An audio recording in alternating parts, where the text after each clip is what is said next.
Et c'est avec Landry Salanon, mesdames, messieurs, que nous allons scruter ensemble la une des quotidiens dans leur parution de ce jour. Lui, déjà en position. Landry Salanon, bonjour. Bonjour Joël et Tonji. Alors, qu'est-ce que nos confrères nous ont réservé pour ce matin? Écoutez, pas grand-chose à se mettre sous la dent ce mardi, sauf deux sujets quand même qui alimentent un peu les colonnes des canards. D'abord, une fiche que les réseaux sociaux ont pu quand même révéler depuis hier des enseignants en matière de recrutement où on demanderait quand même à certains enseignants de définir ou de préciser leur appartenance politique. Scandale, crie beaucoup de canards qui sont revenus quand même aujourd'hui sur le sujet. C'est le premier d'ailleurs que nous aborderons. Et puis le deuxième aussi, vous avez d'autres journaux également qui continuent à scruter un peu les conséquences de ce décret introduit donc au Parlement pour la modification de la loi créant donc la CRIEC. Quelles sont en principe les conséquences juridiques en faveur des personnes déjà condamnées, en l'occurrence de Sébastien Germain-Ajavon. Voilà deux principaux sujets qui alimentent les canards et sur lesquels nous reviendrons dans un instant. Ok, on va donc y aller. On démarre avec quel quotidien? Nous démarrons avec le Nouvel Observateur, qui nous parle de système éducatif au Bénin. L'affiche qui prouve la bassesse, voilà le titre du Nouvel Observateur qui s'exclame ce mardi. Et puis une autre précision, relecture de la loi sur la criette, la preuve que la condamnation de Sébastien Germain-Ajavon est abusée. Voilà ce que nous dit donc le journal Le Nouvel Observateur ce mardi. Matin Libre vient donc renchérir, parlant donc du premier sujet abordé par l'autre quotidien, appartenance politique sur une fiche d'identification, politisation du secteur éducatif sous la rupture, voilà donc les précisions du journal. Et puis nomination à la tête d'une structure déjà liquidée, le gouvernement est-il amnésique? Grosse interrogation aussi à la une du journal Maté Libre, qui nous parle également de la participation aux élections communales, l'appel de pied du PRD à Patrice Talon. Évidemment, des articles qui figurent dans les colonnes du quotidien. L'Éco-Info s'intéresse à la politique avec le parti Restaurer l'Espoir, premier conseil national ordinaire du parti Restaurer l'Espoir. Passer au pain fin, la situation du pays et peaufiner de nouvelles stratégies pour la résistance. Voilà ce que dit donc Candidat Zanaïm. Et pour le parti, ce qui est en jeu aujourd'hui dépasse de loin les ambitions calculées de certains partis de l'opposition. Candidat Zanaïm qui ne s'est pas donc empêché de tacler quelques amis de l'opposition. Info Plus nous parle du développement. Et si l'Afrique aimait ses enfants, c'est une exclamation à la une du quotidien qui s'intéresse aussi à cette vie des partis politiques, notamment des Fostori pour Bénin émergents, FCBE, toujours dans l'opposition. C'est la conclusion de Info Plus ce mardi. Et puis une autre précision, Sécurité s'avère donc en quête de la paix. Voilà donc l'autre titre que propose donc Info Plus. Et l'Afrique en marche qui nous parle donc de après donc la loi modificatrice donc de la criette. Sébastien Ajavon doit donc rentrer, c'est ce que dit donc l'Afrique en marche. Le régime Talon doit lever les obstacles de son retour. Voilà donc ces précisions. Et puis autre titre présidentiel de 2021. La grande inquiétude de Mathias Rompé, le politologue, a évidemment donc dit que si, évidemment, Patrice Talon devait donc participer à la prochaine élection en 2021, c'est lui-même qui choisirait donc ses adversaires, en l'occurrence compte tenu des actuelles réformes. Et nouvelle expression qui nous présente le chef de l'État tout souriant ce matin à la une, Doing Business 2020. Le Bénin a fait donc un bon qualitatif.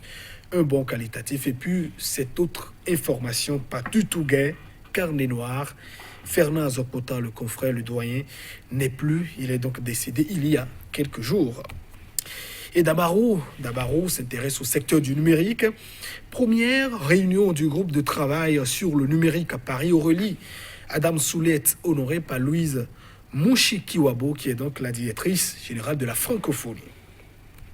Et puis nous bouclons avec Fraternité qui nous parle de cette restructuration de la Sonacop. Les députés mettent pression sur l'exécutif, c'est ce que nous dit donc ce mardi le quotidien de Ménotin, le journal Fraternité. Je l'ai tout dit, voilà donc ces informations que nous avons donc pu essayer de glaner ce matin pour nos téléspectateurs. Merci à vous, Landry Salano. Nous allons démarrer avec le nouvel observateur qui a ça une placard système éducatif béninois, l'affiche qui prouve la bassesse. Oui, l'affiche qui prouve la bassesse, grosse exclamation à la une du journal Le Nouvel Observateur. Évidemment, l'affiche a été rendue publique sur certains réseaux sociaux depuis hier, sur les réseaux sociaux depuis hier donc. Joël Etondi avec évidemment une fiche d'identification de certains enseignants. La scène, évidemment, se passe précisément à Covez, dans la région pédagogique 43 de Covez à Pota, laquelle exige donc de ces enseignants, évidemment, la précision de leur appartenance politique. Scandale crée évidemment les quotidiens, sans oublier également beaucoup de commentaires que nous enregistrons donc depuis hier. On le sait très bien. Un certain recrutement ou bien des précisions apportées donc sur une certaine fiche par un enseignant n'a pas besoin évidemment de pouvoir apporter la précision de son appartenance politique. D'ailleurs, les dispositions de notre Constitution le rappellent évidemment. Les citoyens, vous le savez, sont donc égaux en droit et nul en principe, pour bénéficier de ces droits, ne doit justifier de son appartenance politique, de son appartenance, je ne sais pas, religieuse ou beaucoup de choses à la fois. Donc, elle s'interroge. Et cette fiche que nous voyons, notamment cette précision qui a été donc apportée sur cette fiche d'identification des enseignants, je crois qu'on ne peut pas analyser ces faits en estipant aussi un peu ce qui se passe, c'est-à-dire l'actualité, disons, des deux blocs au niveau de la majorité présidentielle depuis quelques jours. On sait que l'Union progressiste et le bloc républicain recrutent, débauchent, depuis quelques jours quand même, au niveau de la République du Bénin. Vous allez dans certaines communes, beaucoup de conseillers ont donc jeté l'éponge. Beaucoup de maires également qui rejoignent progressivement parce qu'évidemment les communales se pointent donc à l'horizon. Donc on a besoin sans doute de l'électorat pour pouvoir le faire. Alors on se pose donc une question. Est-ce que c'est une manière par exemple de mettre davantage la pression sur ces enseignants, peut-être à la quête, je ne sais pas, de postes beaucoup plus religieux, ou bien pour leur dire simplement c'est ce que vous devez donc faire pour vous mettre, comment dit-on, à l'abri, comment dit-on, des différents des limogeages, ou bien des différentes radiations. Alors ce ne sont donc que des questions. Évidemment, à la fiche qu'on voit, on ne dit pas que ce sont les membres des deux partis, l'UP également du bloc républicain, évidemment, qui le font.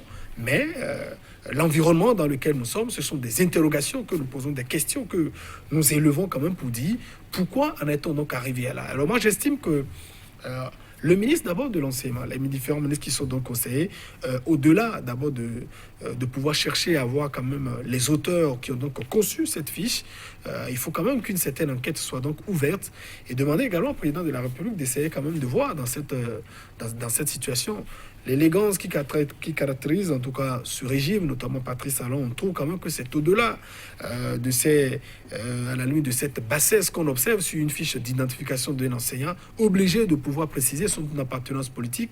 D'ailleurs, on ne peut pas contraindre quelqu'un à faire de la politique. Et si je ne suis dans aucun parti politique, et si je suis compétent, est-ce que voudrait-on évidemment faire de moi? Être enseignant, ce qu'on exige de vous, c'est la capacité, c'est la connaissance à pouvoir donner des enseignements nécessaires, utiles aux apprenants. Ce n'est pas d'aller faire donc de la politique. Donc c'est inutile totalement. C'est même scandalisant, j'allais dire, ce qui est donc à poser sur cette fiche. Et une enquête doit donc être ouverte par les ministres conseillers. Et le gouvernement également doit pouvoir mieux comprendre cette situation et apposer les différentes sanctions à ces concepteurs, tous ceux qui vont donc qui sont impliqués dans ce réseau, bien dans la conception et notamment la position de ces précisions sur ces fiches d'identification. Je crois que les problèmes que nous gérons déjà dans la République sont donc énormes pour qu'on en rajoute donc autres. Les enseignants qui vivent déjà le martyre, beaucoup donc sont sous le poids de l'inquiétude, des menaces, dans l'anxiété déjà. On voudrait davantage donc pas en rajouter. Et je crois que c'était donc inutile, cette précision qui a été donc apportée. C'est contraire d'ailleurs à la fois à notre constitution, les tests en matière de recrutement, rien ne l'exige. Il faut penser également à identifier, dénicher ces personnes qui l'ont conçu, et aussi que les sanctions puissent tomber et informer notamment aussi le public pour qu'on puisse savoir que voilà, il y a aussi beaucoup de choses qui se jouent. Ce sont autant de terrains sur lesquels on attend aussi la rupture, Joël Etondi. Tout à fait. L'Afrique en marche pour passer à un autre sujet. Eh bien, après la loi modificative de la criette, Sébastien Adjavon, doit rentrer, le régime Talon doit lever les obstacles de son retour aux pignons avec l'Afrique en marche. Vous voyez, ce projet de décret introduit donc par le gouvernement à l'Assemblée nationale pour étudier de nouveau, modifier la loi fondant donc la CREET, on n'a pas fini de scruter ses conséquences juridiques. Parce qu'on sait, c'est-à-dire il y a l'introduction du double degré de juridiction, notamment des précisions qu'il faut désormais apporter sur la définition notamment de ce qu'on appelle infraction économique ou bien infraction à caractère donc, économique. Alors au-delà même de Sébastien Germain, avant de revenir donc sur son cas de façon spécifique, alors quid alors, je vois l'étendue des personnes qui sont donc déjà condamnées. Parce qu'évidemment, à l'article 19 de cette loi, il est dit que voilà, la seule voie dont vous décidez, la seule voie de recours, c'est évidemment la cassation au niveau des dispositions de la loi qui font donc la CREET. Alors, quid de ces personnes qui ont déjà subi la condamnation, par exemple? Parce qu'il est quand même un principe en droit qui nous renseigne qu'en matière de rétroactivité, nous savons que le principe, de façon générale, c'est qu'en matière de loi pénale, la loi ne rétroagit pas. Mais attention, il y a des exceptions, c'est que dès lors que la loi elle est douce, elle peut donc rétroagir. L'introduction d'un double degré de juridiction à travers la modification de la loi fondant donc la CREET est une loi douce. Donc en principe, elle peut donc rétroagir. Alors est-ce que les personnes déjà condamnées sont donc fondées à demander par exemple que la loi puisse donc rétroagir, c'est-à-dire la possibilité pour elle de dire nous saisissons désormais la chambre d'appel qui sera fondée à ce niveau? Ce sont des questions qu'il faut élever et dont il faut penser. Et je conviens avec l'Afrique en marche par exemple que oui, il faut penser par exemple, comment dit-on, à comment rétablir toutes ces personnes à travers les condamnations qui ont été donc déjà apportées en l'occurrence Sébastien Germain. Pourquoi pas? Pour qu'ils puissent évidemment rentrer dès lors que ces dispositions sont désormais sujets à polémique. Merci à vous, Landry Salanon. Merci, chers téléspectateurs. Ce sera tout pour aujourd'hui. On se retrouvera demain.